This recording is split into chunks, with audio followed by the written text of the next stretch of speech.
BD news অ্যালার্টের আরও একটি সংবাদ সংযোগে আপনাদেরকে স্বাগতম। আওয়ামী লীগের চরিত্রই দেশ থেকে পালিয়ে যাওয়া বলেছেন মঈন খান। আওয়ামী লীগের চরিত্র দেশ থেকে পালিয়ে যাওয়া বলে মন্তব্য করেছেন বিএনপির স্থায়ী কমিটির সদস্য ডক্টর আব্দুল মঈন খান। তিনি বলেন, আওয়ামী লীগের স্বৈরাচারী আচরণ ও দুঃশাসনের বিষয়ে জনগণ অবগত। জিয়াউর রহমানের পর দলটি দীর্ঘ সময় দেশকে শাসন করেছে, কিন্তু দলটি দেশে কখনো জাতীয়তাবাদ প্রতিষ্ঠা করতে পারেনি। শনিবার 5 জুলাই দুপুরে ঢাকা বিশ্ববিদ্যালয়ে জাতীয়তাবাদী লেখক ফোরাম আয়োজনে এক আলোচনা সভায় তিনি এসব কথা বলেন। আব্দুল মঈন খান বলেন, সাবেক রাষ্ট্রপতি জিয়াউর রহমান বাঙালি জাতীয়তাবাদের মধ্যে সমস্যা দেখেছিলেন, সেই সমস্যার সমাধান খুঁজে বের করেছিলেন তিনি। তা হলো বাংলাদেশি জাতীয়তাবাদ। জিয়াউর রহমান সব ক্ষেত্রে জাতীয়তাবাদী নীতি মেনে দেশকে এগিয়ে নিয়েছিলেন।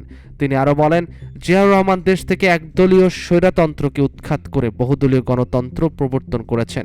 ভিন্নমতকে উৎসাহিত করতেন তিনি।